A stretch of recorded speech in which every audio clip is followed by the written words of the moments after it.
By the time you've watched this, you'll have read a lot of things about me, about what I've done. And so I wanted to explain myself, so that you'll know the truth. It's the Showtime drama series Homeland, which cleaned up at last night's Emmy Awards, taking home the award for Best Drama Series.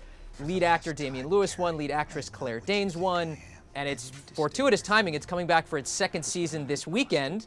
But really, it's a larger story that's going on here with cable really starting to I mean, they've just taken it away from broadcast networks when it comes to the Emmy Awards. We're starting off with the Speakeasy Blog's Chris Farley. Chris, what's behind this move? Cable just taking all this momentum away from broadcast. Well, part of the reason is that cable is able to explore some topics and use the kind of language and show the kinds of things that you can't show on network TV. Nudity, profanity, exploring really intense issues. These are the things that regular TV can't explore because they have some broadcast guidelines and standards, and cable is able to take that and run with it and show the kinds of things in shows like Homeland that you can't have on regular TV. And that really gives them an advantage sometimes when it comes to some of these award shows, because their shows come off as edgier and grittier and more real than the kinds of things you see on network TV. Okay, Chris, I also want to bring in here Brad Adgate, the Director of Research at Horizon Media, a 30-year veteran of research in television. Brad, thanks so much for joining us. Hey, thank you. Tell us some more about particularly how cable has been able to extend this lead and really what traditional networks can do, if anything. Well, I think what cable's been able to do is, first of all, it's very hyper-competitive. So it's, they're always trying to look for breakthrough shows. There are scores of cable networks compared to like 5 English language broadcast networks. So they're constantly exploring new opportunities and new ways. And it really comes down to also where you are in the marketplace. If you want to sit and break through the clutter, not all the cable networks are putting out these Emmy Award nominated shows. USA, for instance, or TNT. It's been mostly networks like AMC, FX, obviously HBO and Showtime. Those are the ones that are really putting out these cutting-edge shows, and that's really their strategy, to kind of put on intelligent shows that helps brand the network in an increasingly cluttered television landscape. The one broadcast show that has done well, of course, is Modern Family on ABC. But, I mean, for me, the story here, it's amazing the kind of long-form storytelling that you can do in cable. Breaking Bad, The Wire.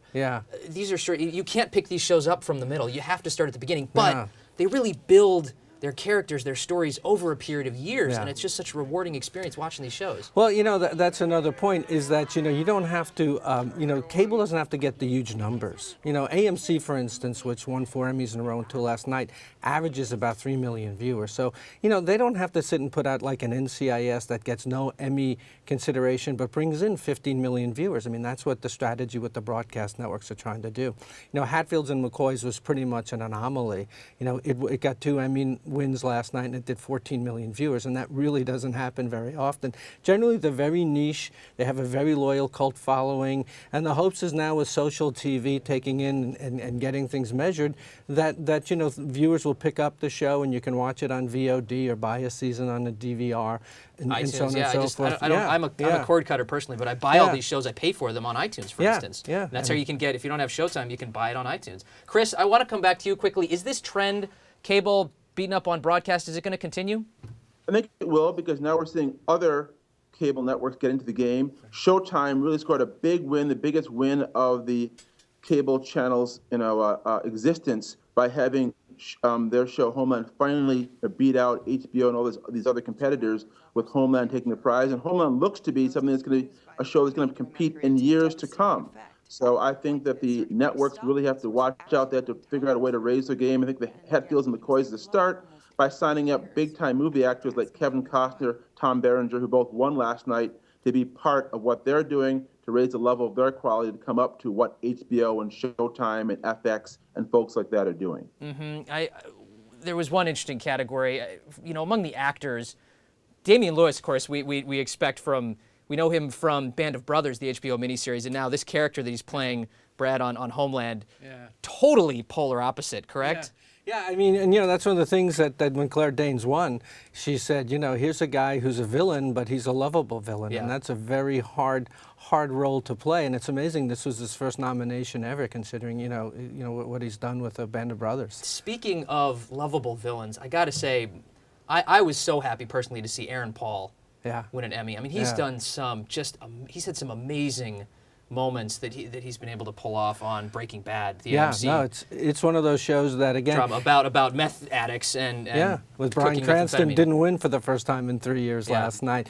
But AMC is one of those networks that has really pulled up. I mean, you look 10 years ago, they were running old RKO movies, and now they put on shows like Mad Men and Breaking Bad, and The Walking Dead was the most popular of all of them in terms of viewers. They've really repositioned themselves.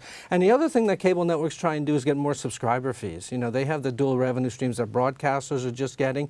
So, a network like AMC or History Channel, they get a fraction of what ESPN gets, $5 a month a subscriber. So there's a second reason besides just getting higher ratings, and that's getting greater subscriber fees going to these cable operators and satellite companies. Great. By the way, I have to throw a shout out to my good friend Danny Strong, the writer of Game Change, who himself picked up an Emmy last night. That was very thrilling for me personally. Brad, thank you so much for joining us.